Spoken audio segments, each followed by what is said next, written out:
So, well, I got you both on here. All right.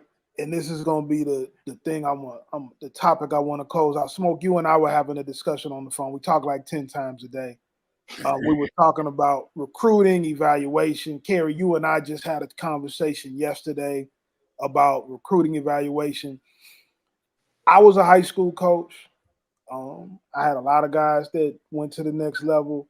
You guys have a different respect. Now, I played FCS football in college, but you guys played in the SEC and the Big Ten, the two premier conferences, and you both went on to make it into the National Football League. So we got a lot of parents, a lot of players who watch this. We got over 900 people watching live right now. If you got any questions, feel free to drop them in the chat as we get into this conversation about recruiting and evaluation. I personally get over 1,500 DMs a week from parents and players. They want you to watch their tape. They want you to help them get in school. They want you to get exposure. And so my thing, what I did from a high school coaching standpoint is I always made my kids go to camp. And not only did I make them go to camp, I made them compete at camp. I made them go to camp and actually work out, actually participate in all the drills, actually run 40s. And if there was ever a situation, Smoke and Carey, where I was telling the kid to not run the 40, right? It was gonna be more or less because I knew he wasn't gonna run well. I knew he wasn't fast enough, so to speak. We were probably hiding something about his speed. So, Smoke, you've also been a front office guy, both the National Football League and in the Big Ten and the SEC. I want to start the conversation with you, right? Because these guys are getting trained by trainers. They got high school coaches. If a guy comes to camp and he doesn't run the 40, or he won't run the shuttle, or he won't compete in drills, what is he saying to you? Yeah. One, I'm not fast. I'm not quick enough. I'm not willing to compete. Simple as that. Nothing else. Fast people run. Reed, I'm 44 today. And I told you earlier, if somebody raps too much and start woofing and they want to race and they might, man, drop it, let's go. I have never once been anywhere where there's a bunch of fast guys that you ask us to run that we're not doing. This is what I do. I run fast. Right. I told you, I know you can lift. Anybody have a 225 competition? Reed, you jumping on it, but if you're not strong, you ain't doing it. So I'm jumping on it right now today. Right.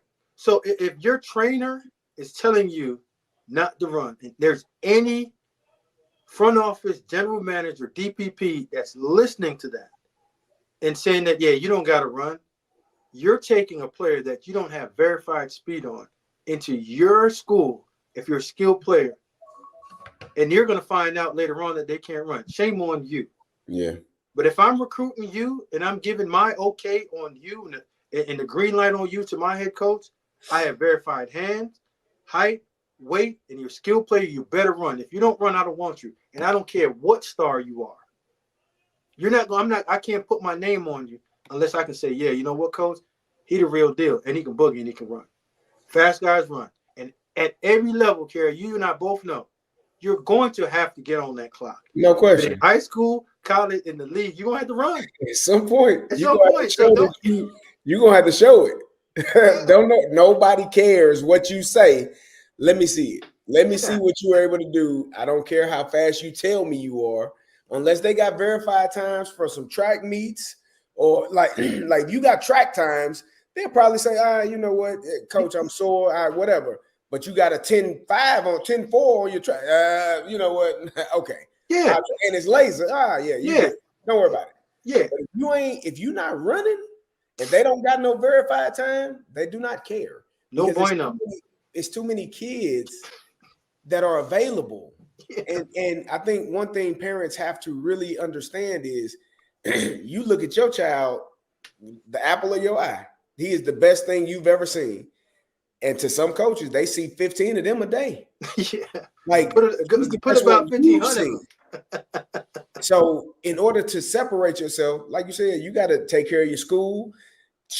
And you got to be a dog, man. Like at the end of the day, I don't care how when I cut on the film, I shouldn't even have to know which one you are. I should be able to see it just by looking at the film. I should be able to watch an entire game and tell you from everybody else. Not no huddle highlight where you went and selected the best plays you had. You had 3 fumbles in that game, but you broke an 80-yarder. So you gonna highlight that one. Right. I want to see an entire game and know, oh, he a dog. Right. He ain't taking no plays off. He got speed, he got power, he got quickness. He do everything at his position that it requires, and I don't have no questions about him. Yeah, and the fact of coming to camp and competing, Reed, I was a camp kid when I was a player. If you had a camp, I did my homework, and I looked at, okay, so Carey going to be there. He the number 1 receiver. Yeah, I want him. And I counted you in the line. Like, okay, yeah. I want him, coach. You want to compete? Yeah, I want to. So when I walk out there, dodging. Yeah, I want every coach on that staff to say, yo, you know what? Smoke was that one. But a lot of these kids are running away from that. And I can tell. Like, I'm one of the ones that you can't pull that on. Oh, yeah, coach, my trainer said not to run. Well, you tell your trainer he can go somewhere else, too. Let's touch on that real quick. Go ahead. Because a lot of kids have that. Kids are still kids. They have adults over them. They have high school coaches. They have trainers. They have psychologists. They got NIL agents. What do you say to a kid who's telling you the adult that I feel like is responsible for me is telling me that I can't run at this camp? What's your advice to that kid on how to handle that? You want to go first, Carey? You want me to jump on? I would tell you to get faster because clearly you're hiding something. Clearly you're unsure of something that you're unable to do. So I would tell you, I would tell you don't run if you're going to run a 4.9 and you're a receiver. He telling you right. But what are you doing in the meantime to knock that 4.9 down? Because if you're going to run a 4.9, you're doing just as much damage as not running. So I don't disagree that your trainer is telling you that. You probably shouldn't have went to that camp if the coaches are telling you, hey, I need to see you run. Right. Coach, I ain't got no ride. Whatever it is, I can't get there because I can't run. And I know I can't run. I'll tell you, listen, and this happens at all levels. At all levels. When I played in Tampa, I was on the practice squad. I tore my shoulder, my labrum, the last game in Atlanta in the preseason. Yep. Tampa signed me. I couldn't get the bar off my chest. But guess what? I couldn't do nothing but practice. I had to practice. Better practice too. I knew. So you got to go through. You gotta deal with some things. And if you can't run, you better be figuring out a way to get faster every single day. To get faster, so that when the time does come, you will run. Because you ain't nobody gonna take you with unverified, like you said, with unverified speed. Nah. It's too many people with they actually have clocks and times on that they can trust and verify that person can roll for you to just say, oh yeah, I run a 4.4. Yeah. Do you read what I tell kids? If your trainer and you're a skilled player told you not to run, I would say go fire that trainer, because his job is to make sure that you can run faster, jump higher, and be explosive in all these drills. So why do you have a trainer? You're 15 years old. Why are you worried about the reps that you're going to take? Bro, just get out and run. And it's real simple. Word to the wise. I'm going to make it real easy for you. If you can't run, you don't run. You say, man, coach, my hammy. Like, come on, bro. If I'm 4.4 with a hammy, I'm running 4.5. But if I can't run, you're going to make every single excuse. So fire that trainer. If your high school coach is telling you, don't run, he's screwing you over your opportunity to get a true scholarship. Because most guys, if they're worth a darn at the decision-making level at Division 1A, are taking guys that don't have verified size, verified speed. You are putting yourself and your university in jeopardy because you might just be getting the daggone lemon and think you're getting something sweet. So from a recruiting standpoint, how important is it for people to have to see you perform in person? We looked at the tape, we evaluated. I know you got to measure the hands, we got to measure width, we got to get the measurements, we got to make sure all of that is accurate. How important is it for you to lay eyes on a person? Because I get so many kids and parents that call me or they DM me and they say, well, I got 8 offers, but now nobody will let me commit, right? And I try to sit down, Smoke and Carey, and explain to them all the time, well, you didn't go perform in camp. They didn't really get to see you in person. When they give you that initial offer, most of the time it's off the tape. But Smoke, could you really take a guy if you didn't see the kid in person and able to really put your hands and measurements on them? No, I either got to see you in the game. I got to see you in the camp setting. Right. Reed, let me ask you a question. And I know you got a boatload of money. Have you ever bought a house that you never walked through? No. Have you ever bought a car that you never drove? No, I just bought a car the other day, and I had to go. I had to go for a test drive, didn't you? Yeah, I had to go take it for a test drive. So if I'm investing $250,000 to $300,000 into you as a player, like at what point can I get a test ride or can I get a walkthrough in the house and get inspection on that house to make sure that everything's right? I got to. So if you're not willing to come show me who you are, or I can't pull up on you to watch a game, I want to coach you as well too before I get my hands on you.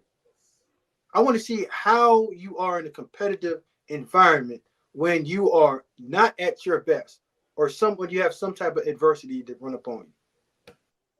I got to see it, because if I don't see it, it's hard for me to walk away. And I know guys will say, "Well, you can't get no 5-star to come work." Listen, Nick Saban has never taken a quarterback that's never thrown for him in person. Nick Saban ain't never taken no receiver or skill player that's never ran for him. So if Nick ain't doing it and the best schools aren't doing it, why in the world am I going to take a guy if I'm at another school? Like the proof's in the pudding. No one's ever drafted a player in the league and never seen him work out. So how dare these young kids come out and say that, man, I ain't doing it? Professionals are doing it. Well, here's the thing too that kids don't understand and their parents don't understand. That camp process is not just for the coach to evaluate the player.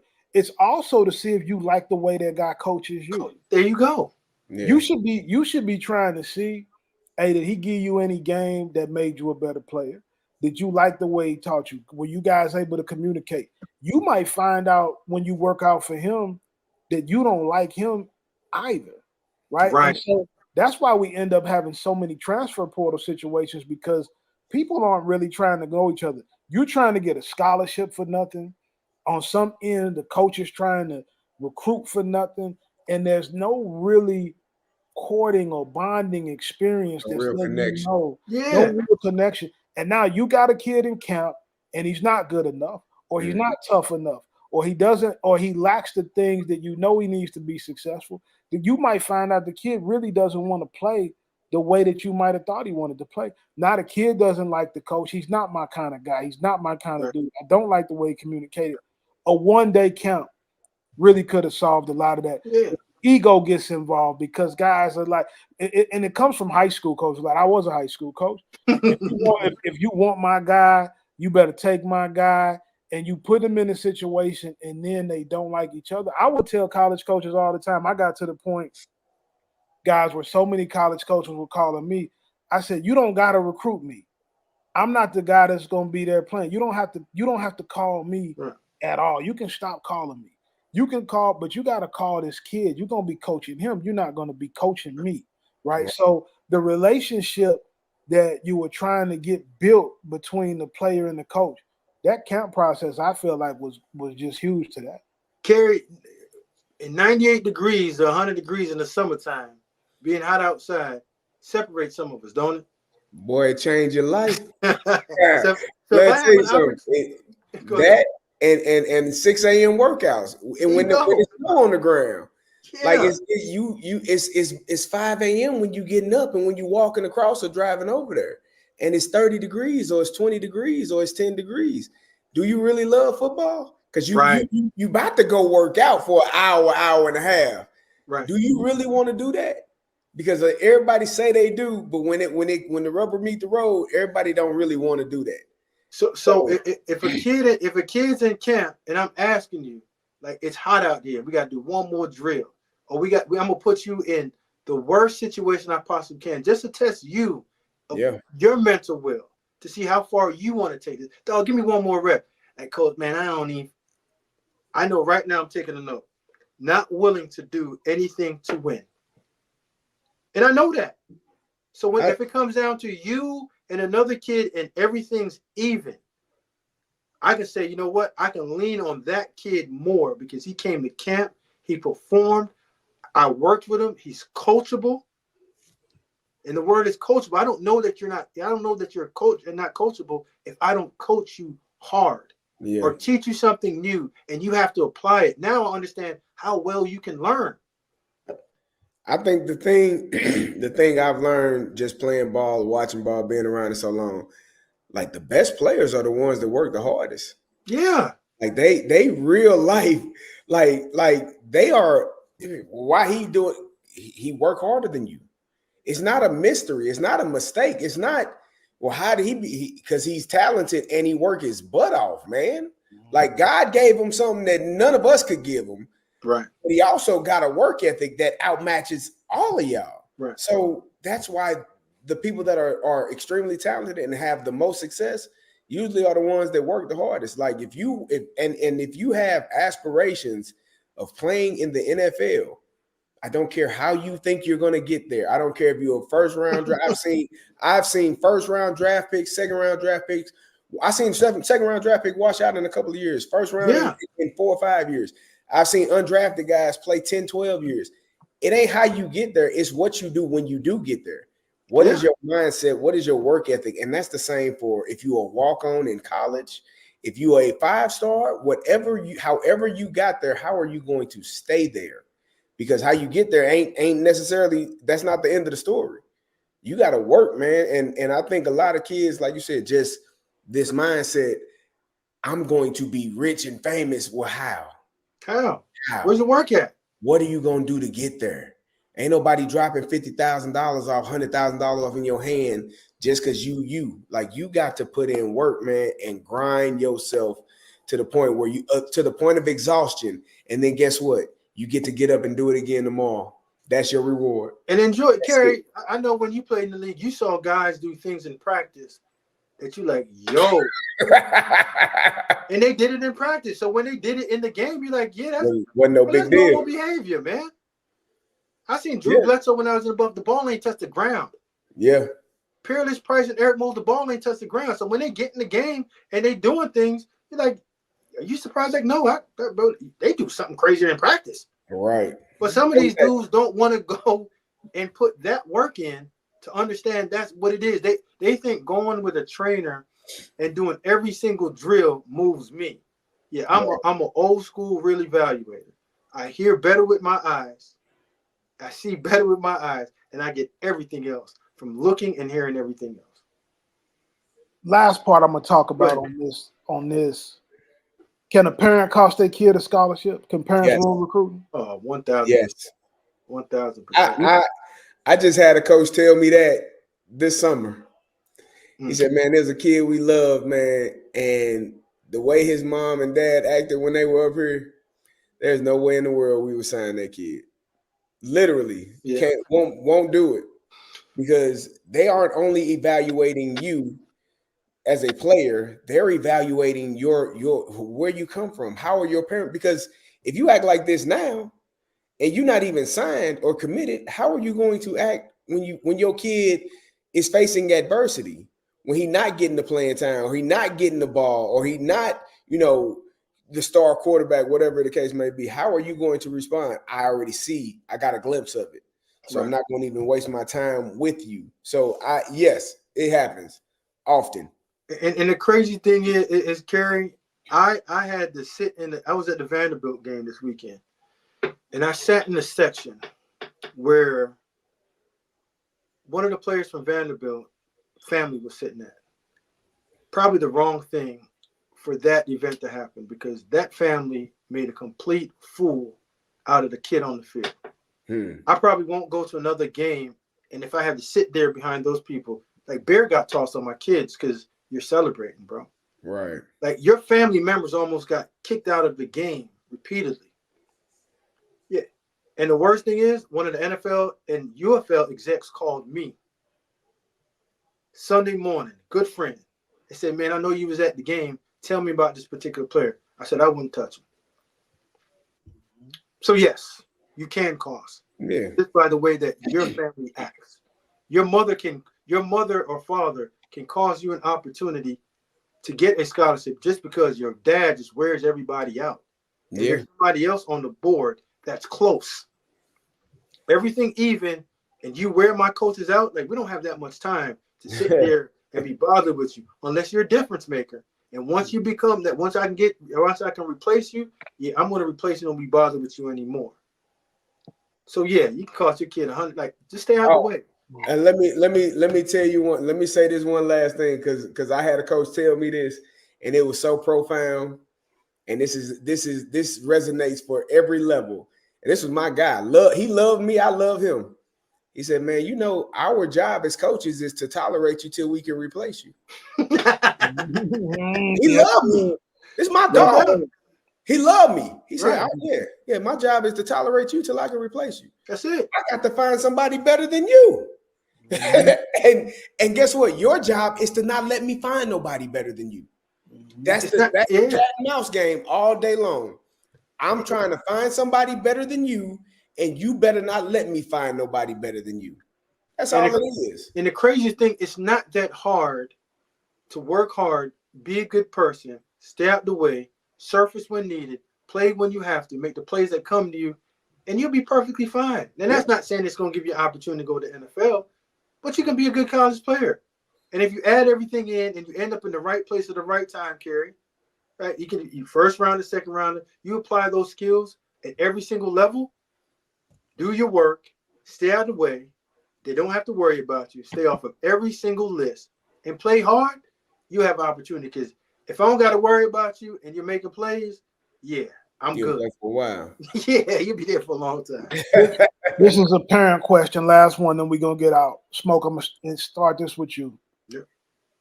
What's your best advice for a kid who wants to go in the transfer portal? Have somewhere to go before you get in. You don't want to get in the transfer portal with nowhere to go, because now you're in la-la land stuck. Have a place that's going to accept you. It's already worked out. You get in the portal so you can make a transition. The portal ain't made for you to go in and get re-recruited. The portal is a place where you get placed and you go.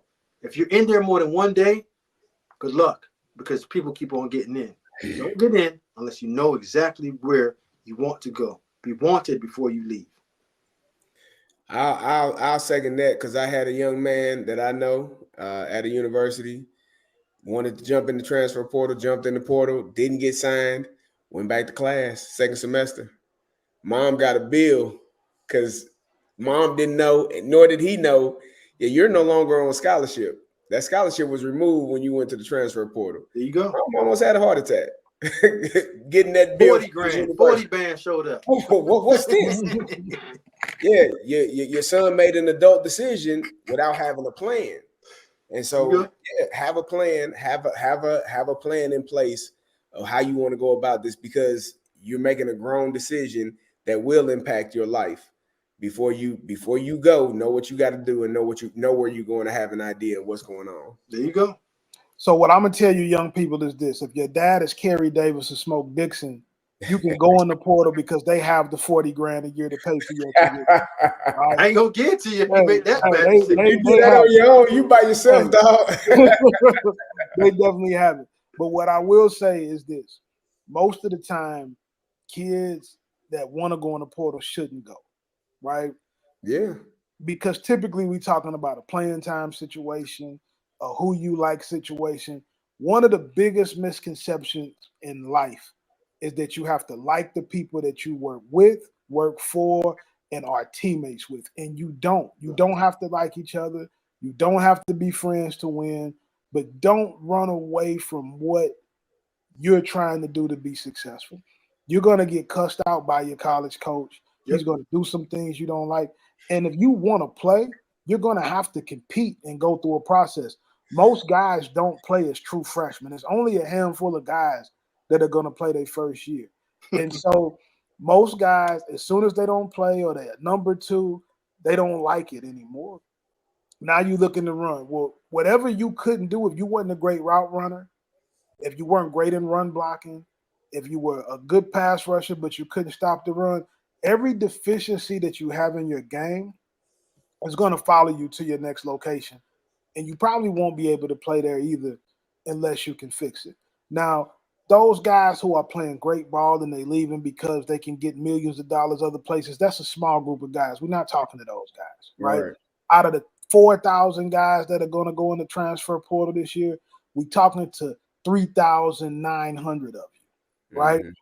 Your situation is going to be completely different from the situation of the other 100 guys who can really up their value in those situations. And the last thing I'm going to say, then we're going to get out of here, is just because your coach leaves, I mean head coach, coordinator, or your position coach or the guy that recruited you, doesn't mean for you to get emotional and immediately go get into the transfer portal. Do not give up your scholarship. Do not give up your housing. Make sure that you talk to somebody. Talk to your parents. If your parents don't understand, there's some high school coach in your area that is used to dealing with issues like this. There's some trainer. There's somebody there who can give you some advice. And if you don't have anybody to call, man, you can call me. Listen, and I mean that. I really respond if you're going through a real issue. I don't care where you're from in the country or what's going on. Guys, that's going to be it for us Monday night. You here with two legends, right? And Carl Reed. Okay. And we'll see you next week. Keep working.